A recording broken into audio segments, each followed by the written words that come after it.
यहाँ पर बहुत इंपॉर्टेंट हो जाता है एजुकेशन का रोल, शिक्षा का रोल। अगर हम सब शिक्षित होते हैं, मतलब अगर हम समझते हैं बेसिकली कि ऑन पैसिव का जो पर्पस क्या है, किस उद्देश्य से जो है यहाँ पर हम अभी 86 प्लस लोग जुड़े हैं, या फिर 14 लाख प्लस हमारे फाउंडिंग मेंबर जुड़े हैं, या फिर फॉर दैट मैटर मिस्टर ऐश ने, बेसिकली मिस्टर ऐश सूत्रधार हैं इस सभी मतलब जो हमारी ग्लोबल फैमिली यहाँ पर बनी है, ठीक है। मैंने जीवन में कभी नहीं सोचा था कि इस तरह से शांतिलाल जी, टुम्पा रानी सरकार जी, मधुसूदन बंदे जी, चिदानंद राउत जी, राजेश कुमार जी, हमारे मुकुंद सिंह जी और राजेश राजदेव जी, सुनील कुमार जी, जो भी हमारे साथ यहाँ भाई बहन जुड़े हैं, ठीक है। आज अभी रिसेंटली हमारे साथ राजश्री जी जुड़ी हैं, ठीक है। अनुराधा बिटिया है यहाँ पे जी, जस्ट 14 ईयर्स ओल्ड।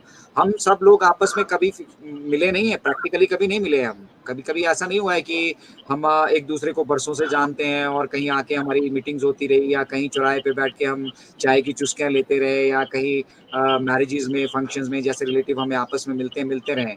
लेकिन उसके बावजूद जो ये हमारा परिवार यहाँ पे डेवलप हो चुका है, अब देखिए 12 बजे की आदत हम सबके ब्लड में हो गई है। अब हम सबको आदत होगी कि चलो 12 बजे हमारी मन की बात का सेशन है, वहां पे जुड़ेंगे, कुछ अजय भाई को सुनेंगे, मतलब कुछ मेरी बात सुनेंगे, कुछ अपनी बात रखेंगे, और मिलजुल कर एक ऐसी कम्युनिटी का, एक ऐसे समाज का हम निर्माण करेंगे जहां पर मतलब एक दूसरे से किसी के मतलब अब नाम देख के किसी से भेदभाव ना करें हम, ठीक है। किसी की जात देख के हम किसी से भेदभाव ना करें, किसी का सोशल स्टेटस देखकर हम किसी से भेदभाव ना करें। भैया वो ऑडी से आ रहा है, वो बेचारा बस से आ रहा है, साइकिल से आ रहा है, रिक्शा से आ रहा है, उसका स्टेटस डिफरेंस है। तो दैट्स व्हाट मतलब ये यही जो चीज है, मिस्टर ऐश भी यही चाहते हैं। मिस्टर ऐश यही चाहते हैं कि अगर सुख सुविधाएं यहाँ तो वो सबको मिले, एटलीस्ट बेसिक चीजें तो सबको मिले, है ना। रोटी कपड़ा और मकान के लिए एक आम आदमी का जीवन पूरा मतलब वो पूरा आजीवन संघर्ष करता है, और अंत में मतलब जिस तरह का माहौल यहाँ पर चल रहा है अभी, हम जिसको परिवार कहते हैं, तो परिवार हमारा क्या रह गया अभी, हस्बैंड वाइफ और उनके बच्चे, बस दैट्स दी फैमिली। और वो बच्चे भी जब बड़े हो जाते हैं तो माँ बाप को साइड में फेंक देते हैं, ओल्ड एज होम्स में फेंक देते हैं, या फिर कहीं फॉरेन में जाके सेटल हो जाते हैं, और माँ बाप से उनको कोई लेना देना नहीं है। तो एक जिस पर्पज से मतलब इस सृष्टि का उस विधाता ने, उस परमपिता परमात्मा ने इसका निर्माण किया था, वो तो फुलफिल ही नहीं हो रही है। और रही बात ह्यूमैनिटी की, तो वो तो एक ऐसा सपना यहाँ पर हो चुका है। इंसानियत ऐसा एक मतलब शब्द है जिसको सिर्फ जो डिक्शनरी में देखने के लिए मिलता है सिर्फ, ठीक है, कि भैया एक ह्यूमैनिटी नाम की कोई चीज है। somebody's mic is on, I'll request कि आप अपना माइक बंद कर ले, डिस्टरबेंस होती है, ठीक है। तो जिसका भी माइक ऑन है प्लीज अपना माइक बंद कर लें। तो एक प्रवीण इंगले जी प्लीज अपना माइक बंद कर लें। प्रवीण जी, प्रवीण जी आपके माइक की हमेशा समस्या रहती है, प्लीज अपना माइक बंद कर लें। हाँ, थैंक यू प्रवीण जी, ठीक है। वो हो जाता है कई बार, हमें दिख रहा होता है बंद है लेकिन वो ऑन है। वो सारी चीजें बेसिक हैं अभी, ठीक है। बट एनीवे हम बात कर रहे थे कि जब इस सृष्टि में हमने जन्म लिया, तो इस सृष्टि में जब परमपिता परमात्मा ने किसी को जन्म दिया तो उसके ऊपर ऊपर से स्टैंप लगा के थोड़ी दी कि भैया ये ऐसा है, ये ऐसा है, ये ऐसा है, इसको ये मिलना चाहिए, उसको वो मिलना चाहिए, ठीक है।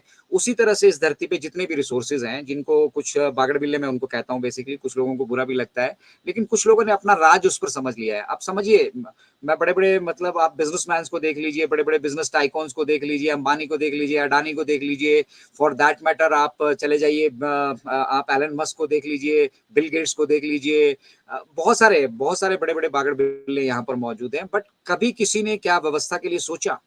फेसबुक के मालिक जो है मार्क जुकरबर्ग, उनके पास मतलब $100 trillion, not million, not billion, $100 trillion से ज्यादा की नेटवर्थ है। उसके बावजूद भी अगर धरती के किसी स्पेस में, धरती के किसी कोने में कोई आदमी 2 वक्त की रोटी के लिए संघर्ष कर रहा है, ठीक है, अपने एक आम जीवन में एक बेहतर जीवन के लिए संघर्ष कर रहा है, तो क्या वो दौलत जानी तो किसी के साथ नहीं है, रहना तो अल्टीमेटली इस धरातल पे ही है। उनके परिवार को, उनके रिश्तेदारों को कितनी सी उस वेल्थ की रिक्वायरमेंट है।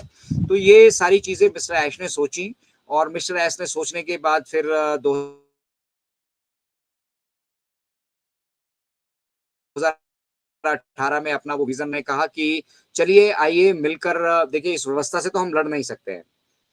जो व्यवस्था अभी प्रेजेंटली है, चाहे वो हमारी कंट्री में है, चाहे कोई और कंट्री में है, पूरे धरातल में आप पूरे प्लेनेट में जाकर अगर देखेंगे तो वहां पे समस्या कहाँ है? व्यवस्थाओं की समस्या है। समस्या है जो हमारे सिस्टम मिला है, वो सिस्टम इतना ज़्यादा उसमें ज़ंग लग गया है, इतना ज़्यादा वो करप्टेड हो गया है सिस्टम कि वो सेल्फ सेंटर्ड रह गया है। सिर्फ़ सब लोग यहाँ पे अपना सोचते हैं और उस सिस्टम की वजह से आज हमारे जीवन में इतना बदलाव आ गया है कि हम और आप भी अपना सोच पाते हैं। हम ये सोच ही नहीं पाते कि यार अगर हमारा बच्चा सरकारी प्राइवेट स्कूल में पढ़ रहा है, क्या अच्छे स्कूल में पढ़ रहा है, तो अगर हमारे पड़ोस में कोई बच्चा है, ठीक है, हम उसको भी बेहतर शिक्षा दिलवा पाएँ। हम उसको किताबें उपलब्ध करवा दें, हम उसको वर्दी उपलब्ध करवा दें। इस तरह की सोच डेवलप ही नहीं हो पाती है क्योंकि वो परिवार की जो डेफिनिशन और फिर एक सिस्टम यहाँ पर बना दिया गया है, उस सिस्टम से बाहर हम अगर अपनी चादर से बाहर कदम रखेंगे, तो फिर हमारा वो सिस्टम गड़बड़ाने वाला है। लेकिन मिस्टर ऐश ने ये सोचा कि और सोचने के बाद फिर आप सब लोग जानते हैं 2018 में ये चीज़ें हमारे साथ शेयर की और उन्होंने कहा कि चलिए आइए मिलकर एक ऐसी व्यवस्था का निर्माण करते हैं, जो व्यवस्थाएँ यहाँ पे चरमराई हैं या जो बिगड़ी है, उनसे तो हम लड़ नहीं सकते, लेकिन हम अपनी एक नई व्यवस्था यहाँ से तैयार कर सकते हैं। एक व्यवस्था परिवर्तन का आधार हम यहाँ से तैयार कर सकते हैं और देखते हैं फिर हम उसमें कितना सक्सेसफुल होते हैं। तो वो जर्नी 2018 से शुरू हुई और 2018 से जो लोग मॉनिटर कर रहे हैं, फॉलो कर रहे हैं, एंगेज हैं, आज अगर 2024 में आज 28 मई 2024 है, आप देखेंगे कि हम उस पड़ाव पर आकर पहुँच चुके हैं, जहाँ एट लीस्ट हमारे जितने भी फाउंडिंग मेंबर्स हमारे साथ जुड़े हैं, हम उनकी मतलब जो लाइफ है, उसमें एक बहुत बड़ा बदलाव लेकर आने वाले हैं। है ना? और वो बदलाव नज़र आ रहा है हमें, ठीक है? लेकिन उसके लिए कितनी मेहनत करनी पड़ी है, कितना संघर्ष करना पड़ा है, ठीक है? वो हमारे एंड में क्या रहा है? हमारे एंड में तो कोई संघर्ष नहीं रहा है। फाउंडर्स की लाइफ तो वैसी की वैसी ही चल रही है, ठीक है? ना तो वो प्रोडक्ट डेवलप कर रहे हैं, ना तो जो चैलेंजेज़ आ रहे हैं, उनके सॉल्यूशंस वो डेवलप कर रहे हैं, ना और किसी तरह से वो मिस्टर ऐश का हाथ बाँट रहे हैं। बट यहाँ के जो हमारे so called multi level marketing के धुरंधर थे, ठीक है, उनकी वजह से उनको भी शत-शत नमन है। हम किसी को यहाँ पे डिग्रेड नहीं कर रहे हैं। उनकी वजह से ही हम सब लोग इस सिस्टम से जुड़ पाए और उन्हें भी इस सिस्टम की समझ नहीं थी। उनमें से भी बहुत सारे लीडर आज की डेट में डेवलप कर चुके हैं और वो कंट्रीब्यूट करने की कोशिश कर रहे हैं, लेकिन नन ऑफ देम मैं स्ट्रेट फॉरवर्ड इस मंच से बोल रहा हूँ, आज इनक्रेडिबल इंडिया के मंच से लोग यूट्यूब पे भी सुनेंगे।